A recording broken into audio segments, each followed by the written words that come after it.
حضرت عمر جن کو تخت حکومت پہ بیٹھتے تھے اور ان کا تخت کو سونے زبرجد کا نہیں تھا، مسجد نبوی کی چٹائی تھی، اور سارا دن وہاں بیٹھ کے لوگوں کی باتیں سنتے، اور جب رات کے اندھیرے گہرے ہوتے عمر بھیس بدل کے مدینے کی گلیوں کا گشت کرتے۔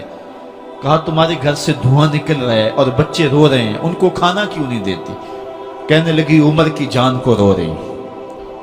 عمر کے پاؤں تلے سے زمین نکل گئی۔ کہا کیا ہوا؟ کہا 3 دن سے ہمارے ہاں کھانے کے لیے کچھ نہیں ہے، روزانہ بچے روتے ہیں اور میں ہنڈیا کے اندر پتھر ڈال کر کے نیچے سے آگ ڈالتی رہتی ہوں کہ بچے انتظار کر کر کے سو جائیں گے، کم وقت سو بھی نہیں رہے، اور وہ پتھر پکیں گے بھی کیا، اور میں عمر کی جان کو رو رہی ہوں۔ حضرت عمر کا کلیجہ دہلنے لگا، فوراً پلٹے، واپس بیت المال میں آئے، گھی کا ایک کنستر لیا، آٹے کی بوری لی، مرچ مسالہ جات بہت کچھ اٹھایا، اپنے کندھے پہ رکھا، بوری اپنی کمر پہ لا دی۔ عمر بیت المال سے نکلے تو آپ کے خادم اسلم نے دیکھ لیا، آگے بڑھا، کہا میرے آقا میں اٹھاتا ہوں۔ عمر کی آنکھوں میں آنسو ہے۔ کہا اسلم قیامت کے دن میرا بوجھ اٹھا لو گے؟ کہا قیامت کے دن تو اپنا اپنا بوجھ اٹھانا پڑے گا۔ کہا عمر کو آج اپنا ہی اٹھانے دو۔ حضرت عمر وہ گھی کا کنستر اور وہ آٹے کی بوری سر پہ اٹھائے ہیں اور اس خاتون کے گھر جاتے ہیں اور دستک دیتے ہیں۔ وہ جب دیکھتی ہے اس کی جان میں جان آ جاتی ہے۔ کہا جلدی جلدی آٹا گوندو، اور عمر سبزی کاٹنے لگ جاتے ہیں۔ حضرت عمر رضی اللہ تعالی عنہ سبزی تیار کر دیتے، ادھر آٹا گند جاتا ہے، اور پھر اوپر چولہا رکھا جاتا ہے، چولہے کے اندر آگ رکھی جاتی ہے، وہ کھانا پکانے لگتی ہے، آگ بجھتی ہے۔ تاریخ نے لکھا ہے آگ بجھنے لگتی ہے، عمر جھک کر کے پھونکے مارتا ہے، عمر جھک جھک کے پھونکے مارتا ہے۔ کھانا پک گیا اور بچوں کے سامنے کھانا رکھ دیا، بچے کھا رہے ہیں۔ اب بچے رو رو کے نڈال ہو چکے تھے۔ حضرت عمر اپنے ہاتھوں کو اور اپنے گھٹنوں کو اور اپنے پاؤں کو زمین پہ لگا کے، جس طرح بکری کا بچہ چلتا ہے، ویڑے کے اندر کبھی ادھر چلتے ہیں کبھی ادھر چلتے ہیں، تاکہ بچے مجھے دیکھ کے خوش ہوں اور دل میں کہتے عمر جتنا رلایا ہے اب اتنا ہنسانا بھی پڑے گا۔ تو کبھی عمر امیر المومنین، یہ میں کسی آج کے جو ہے وہ لوگوں کے ووٹوں پہ منتخب ہونے والے حکمران کی کہانی نہیں سنا رہا، میں اس عمر کی کہانی سنا رہا ہوں جو 23 لاکھ مربع میل کا حکمران ہے، آدھی دنیا کا بادشاہ ہے۔ حضرت عمر جو ہے جس طرح بکری کا بچہ چلتا ہے، اس طرح اپنے ہاتھ اور اپنے گھٹنے زمین پہ ٹیک کر کے جو ہے وہ اس طرح چلتے ہیں۔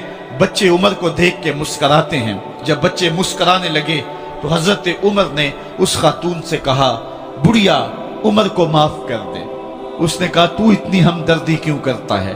کہا عمر بیچارہ بڑا پھنسا ہوا ہے، فکر ہے اس کو یرموک و فسطاط و حلوان کی، جب فتح ہے مصر تو تیاری ہے ایران کی، آتے جاتے وفد سے ملاقات بھی کرتا ہوگا اور شب کو معلوم حالات بھی کرتا ہوگا، کانٹوں میں الجھی ہوئی بیچارے کی جان ہے، نیند اس کو بھی آتی ہے، آخر وہ انسان ہے، میری بہن عمر کو معاف کر دے۔ اس نے کہا نانا عمر کی بات میرے سامنے نہ کر، قیامت کا دن ہوگا، عمر کا گریبان ہوگا اور میرا ہاتھ ہوگا۔ جب اس نے یہ بات کہی تو عمر برداشت نہ کر سکے، بچوں کی طرح بلک بلک کے رونے لگے۔ کہا وہ بد نصیب عمر تیرے سامنے ہے، آج ہی کہلا جو کہنا ہے، قیامت کے دن مجھے معاف رکھنا۔ اس نے کہا تو عمر ہے؟ کہا بد نصیب عمر تیرے سامنے کھڑا ہوں۔ میرے عمر کہتے ہیں اگر دجلہ کے کنارے ایک بکری کا بچہ بھی پیاسا مر گیا، اس کا حساب بھی عمر سے لیا جائے گا۔ حضرت عمر نکلے یروشلم میں، ایک اونٹ ہے ایک غلام ہے، کبھی وہ سوار ہوتا ہے کبھی آپ باری مقرر کی ہے۔ جب قریب پہنچے یروشلم کے تو عمر کی باری نکیل پکڑنے کی اور غلام کی باری اوپر سوار ہونے کی آ گئی۔ غلام نے کہا آقا میں مرضی سے اپنی باری چھوڑتا ہوں، آپ آ جائیں، دشمنوں کے مفتوحہ علاقے میں آ رہے ہیں، تازہ تازہ علاقہ فتح ہوا ہے، اسلام کی شان و شوکت ظاہر ہو۔